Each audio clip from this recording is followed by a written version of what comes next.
વાઘ એક વખત માણસનું લોહી ચાખી જાય પછી માનવ પક્ષી બની જતો હોય છે. એવું જ સત્તાનું પણ છે. સત્તા પર આવ્યા પછી એનો સ્વાદ ચાખી લે છે, એ પછી સત્તા છોડવા માંગતા નથી હોતા. અને આવું જ કંઈક અત્યારે ચાલી રહ્યું છે દેશમાં. વડાપ્રધાન નરેન્દ્ર મોદી છેલ્લા 12 વર્ષથી કેન્દ્રમાં સત્તા સ્થાને છે, એમની સરકાર છે, અને તેઓ સત્તાનો સ્વાદ એવો ચાખી ગયા છે કે તેમને સત્તા છોડવી નથી. યેન કેન પ્રકારે તેમને સત્તા જાળવી રાખી છે. પહેલા ગુજરાતના મુખ્યમંત્રી બન્યા 2001માં, 2014 સુધી તેઓ મુખ્યમંત્રી તરીકે કાર્યરત રહ્યા, અને પછી 2014માં જ્યારે ભાજપને બહોળો વિજય મળ્યો અને લોકસભામાં બહુમતી સાથે સરકાર બનાવી અને વડાપ્રધાન બન્યા, પછી તેઓ સતત 12 વર્ષથી વડાપ્રધાન પદે બિરાજમાન છે. દોસ્તો, 17મી એપ્રિલ 2026ના રોજ મહિલા અનામતના નામે સીમાંકન કરી અને જે રીતે ભાજપ પોતાની હસ્તગત સત્તા રહે એ પ્રકારનો પ્રયાસ કરવા માંગતી હતી, પરંતુ ક્યાંક આ પ્રયાસમાં બ્રેક મારી દીધી વિપક્ષોએ. અને ભાજપની એક મહેચ્છા છે, એક મનસા છે કે જે રીતે સત્તા સ્થાને છે અને સત્તા પર જ રહેવું છે, તો પછી વિપક્ષની જરૂર નથી. અને આ એક તગલખી અથવા તો તાનાશાહીનું શાસન કહેવાય, જે ભાજપ છોડવા માંગતી નથી. અને દોસ્તો, જે પ્રકારે વડાપ્રધાન નરેન્દ્ર મોદી અને કેન્દ્રીય ગૃહમંત્રી અમિત શાહની જુગલ જોડી જે પ્રકારના કાવા દાવા કરી રહ્યા છે, એને જોતા એવું લાગી રહ્યું છે કે આવનારા સમયમાં આપણા દેશની લોકશાહી, એટલે કે વિશ્વની સૌથી મોટી લોકશાહી, એ ખતરામાં આવી શકે છે. એનું કારણ એક જ છે કે પહેલા ઓપરેશન લોટસના નામે અન્ય પક્ષોના નેતાઓને, ધારાસભ્યોને, સાંસદોને ભાજપમાં સામેલ કરી દીધા. અને હવે જ્યારે મહિલા અનામત બિલ અને સીમાંકન માટેનું જે બિલ છે તે 17 એપ્રિલે પાસ ન થયું, તો હવે જ્યારે 2/3 બહુમતી જોઈએ છે લોકસભામાં, ત્યારે આ માટે કેવા પ્રયાસો કરવા જોઈએ એની આખી એક ચાણક્ય નીતિ ભાજપના ચાણક્ય ગણાતા અમિત શાહે ઘડી કાઢી છે. અને મિશન 360ના નામથી એક ઓપરેશન શરૂ કર્યું છે. દોસ્તો, મિશન 360 એક એવી મિશન છે કે જેમાં ભાજપ વિપક્ષના જે પ્રાદેશિક પક્ષો છે, નાના પક્ષો છે, એ પક્ષોને તોડીને અને બે ભાગલા કરી રહી છે. જેમ કે આપણે જોયું કે મહારાષ્ટ્રમાં 2022માં શિવસેના, કોંગ્રેસ અને એનસીપીની સરકાર હતી, અને જે રીતે શિવસેનાને તોડી કાઢી અને એકનાથ શિંદેને બળવો પોકારવા માટે તૈયાર કર્યા, અને એમણે પોતાના સમર્થનમાં ધારાસભ્યોને લઈને જે રીતે સુરત આવ્યા, અને સુરતથી પછી આસામ ગયા, અને આસામથી પછી ગોવા પહોંચ્યા, અને ગોવાથી પછી મહારાષ્ટ્ર આવ્યા, અને પછી જે રીતે આખી સરકાર બદલાઈ, શિવસેનાના સુપ્રીમો એવા ઉદ્ધવ ઠાકરેને સરકારમાંથી રાજીનામું આપવું પડ્યું, મુખ્યમંત્રી પદેથી રાજીનામું આપવું પડ્યું, અને તેમના સ્થાને એકનાથ શિંદેની સરકાર બની.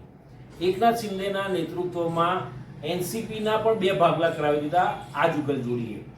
એનસીપી એટલે કે રાષ્ટ્રવાદી કોંગ્રેસ પાર્ટી શરદ પવારના ભત્રીજા અજીત પવારને પણ સત્તાની લાલચ એટલી બધી હતી, જો કે હવે તેઓ આ દુનિયામાં નથી, આ ફાની દુનિયા છોડીને ચાલ્યા ગયા છે, પરંતુ તેમને સત્તાની લાલચ એટલી બધી હતી કે તેમણે તેમના કાકા સામે બળવો કર્યો, અને તેમના સમર્થનમાં જે ધારાસભ્યો આવ્યા એમને લઈને એનસીપીનું અલગ જૂથ બનાવ્યું, અને એકનાથ શિંદેના શિવસેના સાથે સરકારમાં ગઠબંધનમાં જોડાયો.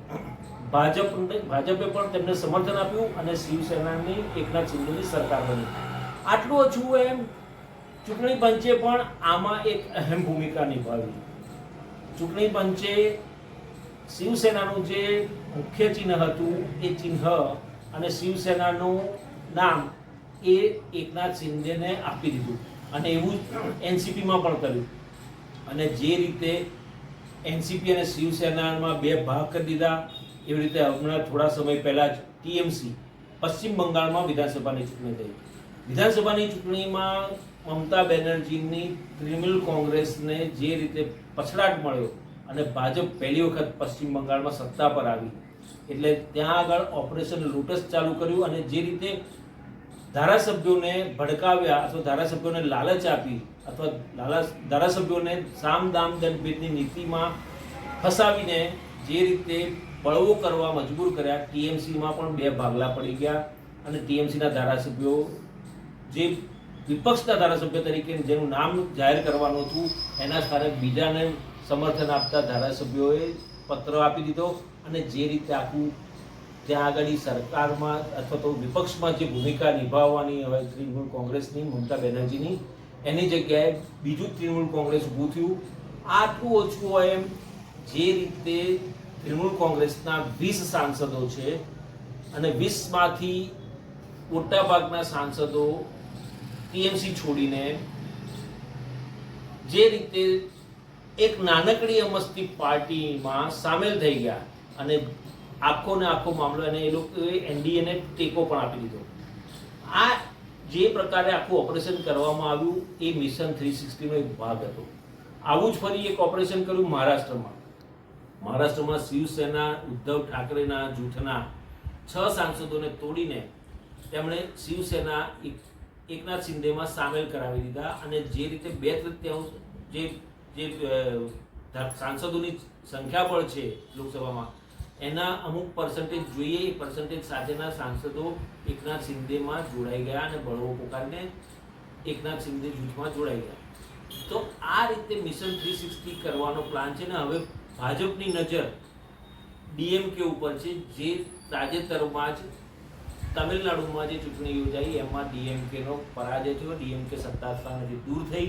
હવે ડીએમકેના સાંસદોને તોડવાનો કારસો રચી કાઢવામાં આવે છે. ડીએમકેમાં 2 ભાગ કરવાનો કારસો રચી કાઢવામાં આવે છે અને આ માટે વડાપ્રધાન નરેન્દ્ર મોદી અને કેન્દ્રીય ગૃહમંત્રી અમિત શાહની જોડી આગળ વધી રહી છે. અને જે રીતે ચોમાસુ સત્રમાં એવી અપેક્ષા છે કે મહિલા અનામત બિલ અને સીમાંકનનું બિલ જે છે એ ફરી એક વખત લાવવામાં આવશે અને ત્યાં સુધીમાં સાંસદોની સંખ્યાબળ લોકસભામાં વધારી દેવામાં આવશે જેથી કરીને આ બિલ પાસ થઈ જાય અને સીમાંકન કરી શકે.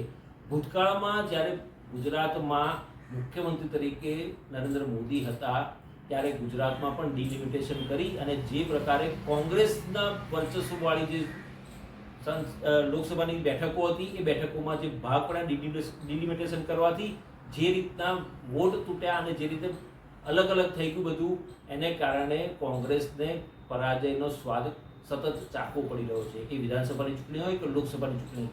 તો આ રીતે હવે ગુજરાતની ફોર્મ્યુલા ઉપર જ દેશભરમાં સીમાંકન કરવાની શરૂઆત કરવાની તૈયારી કરી રહ્યા છે અને એના માટે મિશન 360 એટલે 360 સાંસદોનું સમર્થન જોઈએ આ બિલ પાસ કરવા માટે. 41 સાંસદો ખૂટે છે ત્યારે 41 સાંસદોને કેવી રીતે ભેગા કરવા એ ડીએમકેના સાંસદોને તોડીને લાવશે. અને સાથે સાથે એવી પણ યોજના બનાવવામાં આવી છે કે જ્યારે ચોમાસુ સત્રમાં બિલ આવે ત્યારે વિપક્ષના સાંસદોને ગેરહાજર રહેવા માટે મજબૂર કરવામાં આવે. આ ઉપરાંત દોસ્તો બીજી પણ એક મહત્વની વાત છે કે ઉત્તર પ્રદેશમાં વિધાનસભાની ચૂંટણી આવી રહી છે અને સમાજવાદી પાર્ટી જે એક મજબૂત સામનો કરી શકે અને મજબૂતાઈથી ભાજપને હંફાવી શકે એવી પાર્ટી છે ઉત્તર પ્રદેશની. એ ઉત્તર પ્રદેશની સમાજવાદી પાર્ટીમાં પણ 2 ભાગલા કરવાની તૈયારી મોદી અને શાહની જોડીએ કરી દીધી છે અને તેના જો સાંસદો તૂટે તો એ પણ એનડીએના સમર્થનમાં સાંસદો ટેકો આપી દે તો આવનારા સમયમાં જે ચોમાસાના સત્રમાં જે બિલ આવવાનું છે એ બિલમાં સરળતાથી એ બિલ પાસ થઈ જાય. અને જો સંખ્યાબળ તો પણ ન થાય તો વિપક્ષના કેટલાક સાંસદોને સામ દામ દંડ ભેદની નીતિ અપનાવીને ગેરહાજર રાખવાનો પણ કારસો એક રચી કાઢ્યો છે. અને આમ જે મેં પહેલા કહ્યું એમ કે વાઘ એક વખત માણસનું લોહી ચાખી જાય એ માનવ પક્ષી બની જાય એમ નરેન્દ્ર મોદી કેન્દ્રમાં વડાપ્રધાન બન્યા ત્યારથી એ સત્તાની અને ખુરશીનો સ્વાદ ચાખી ગયા છે અને હવે એમને સત્તા છોડવી નથી.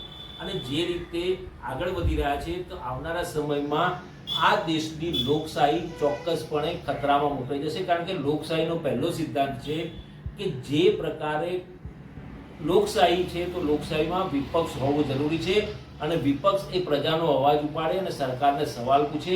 પરંતુ જો વિપક્ષ જ ના રહે તો ચીન જેવું સામ્રાજ્ય, ચીન જેવું સત્તા ભોગવી શકાય અને લાંબા સમય સુધી સત્તા સ્થાને રહી શકે એ માટેનો એક આખો કારસો આ ભાજપ દ્વારા ઘડવામાં આવ્યો હોય એવું લાગ્યું છે. મિત્રો, આ વિડીયો આપને કેવો લાગ્યો જરૂરથી લાઈક કરજો, શેર કરજો અને હા, આ મિશન 360 માટે આપના શું અભિપ્રાયો છે એ મારી ચેનલની કમેન્ટ બોક્સમાં જરૂરથી લખજો.